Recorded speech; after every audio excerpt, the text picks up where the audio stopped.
Why do we play a Tomb Raider game? The games were never fun, and for some reason I bought every damn game I could.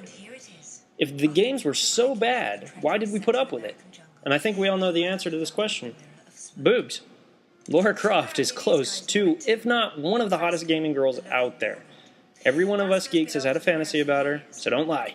There's no need to lie. They knew what they were doing by making Lara that sexy. Now, this review is going to be for Lara Croft and the Guardian of Light. This time around, it's really got a complete makeover. We see Square and Crystal Dynamics at the wheel. And I admit I was nervous about Square, but they've done it before, Super Mario RPG. So I figured they would take care of Lara pretty well. And they did. One complaint, though, is that there wasn't a download that allows me to play as Tifa. You know, if you could play as Tifa and Lara on the same screen at the same time, that's a good way to give me a seizure. Or any gamer on that note. But besides the point, let's talk about the story here. There's not much to say, honestly. It's a mediocre story. 2,000 years ago, two dudes fight over some stone and they get frozen. Lara searches for the stone. Some mercenaries beat her to it, which they end up releasing the demons, the two guys, basically. One helps Lara through her adventure, while the other one's trying to destroy the world. It's not that deep. For the game, though, it's great. Because you don't play this game for the story. You play it for the intense gunfights and the booby-trapped puzzles. On that note, I give it an 8. The gameplay makes up for it. Now, the gameplay. I really enjoy the gameplay. The game has an overhead view, and you can use the right thumbstick to aim your guns and pull the right trigger to shoot. The variety of weapons is vast. And at first, I struggled to love the controls, but they knew what they were doing. I just had to get used to it. I've never experienced any issues with the AI. It's always constantly changing. You're not dealing with the same enemies over and over. One minute you're taking on a slow troll who swings his arms around, or the next you're dealing with a troll who shoots Haryokens. It's great. I mean, even spiders that just fill the screen. AI, well done. At times the game can even slow down and you have to solve puzzles, or you may have to solve a puzzle under a time limit to avoid your death. And they're really enjoyable. They're never the same.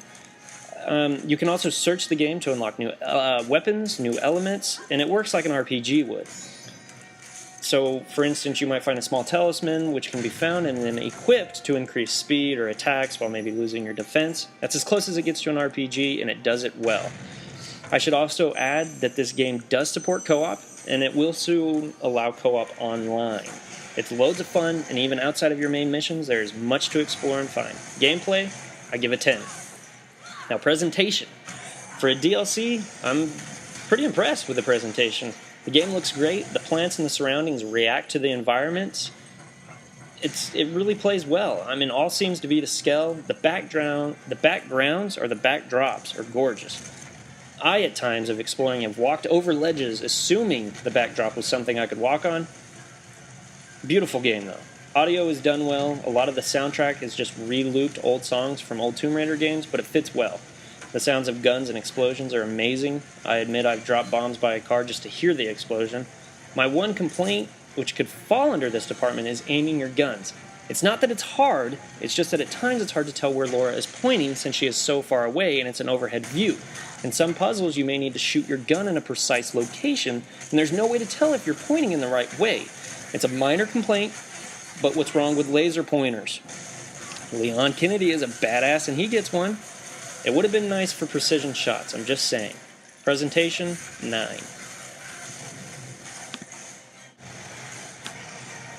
Controls play an important part of this game. At first I didn't like how you use the right thumbstick to move Lara in circles to shoot her guns. I couldn't complain though, because how else would they have done it unless they had a lock-on feature? And lock-on, it just feels like you're cheating. So, that bugged me, but once I got used to it, it played so well. It really did.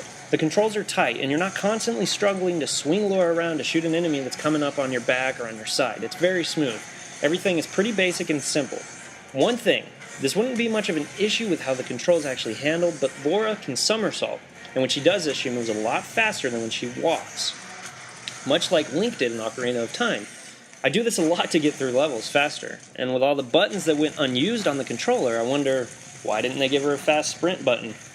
But again, minor complaint. Controls, 9.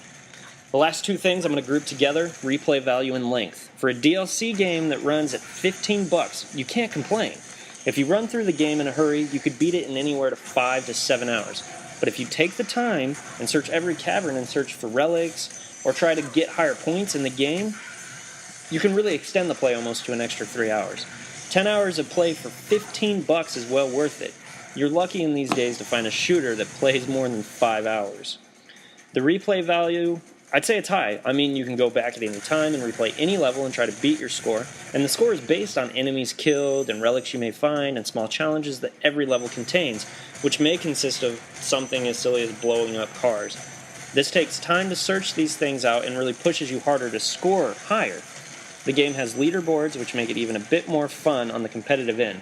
The last thing on this note is co-op. The game offers co-op. Now, as right now, the game only is available for Xbox Live members. You can play on the same screen with a friend, while one player takes on Lara, the other player takes on Totec. You really do depend on each other, too, making the co-op more fun than single player. On September 28th, the game will be released on PC and Sony. And at that time, the game will support online co-op for all the platforms. We will see downloadable content coming for the game. They already have it confirmed, so there will be reason to pick this game back up again.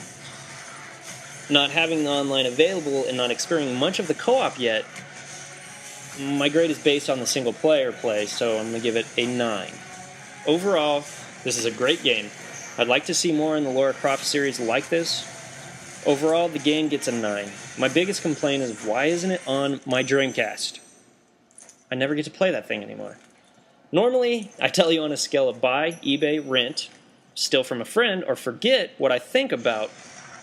But with the DLC, you can't really do that. So for this review of the game, buy it. It's well worth it, and I'd love to see more to come from the company. I hope you enjoyed my review of this game. Subscribe if you'd like to see more, and I'll keep this up. I spend most of my time playing games, so I figured this is a good way to make a bit more out of my games. Thanks for watching.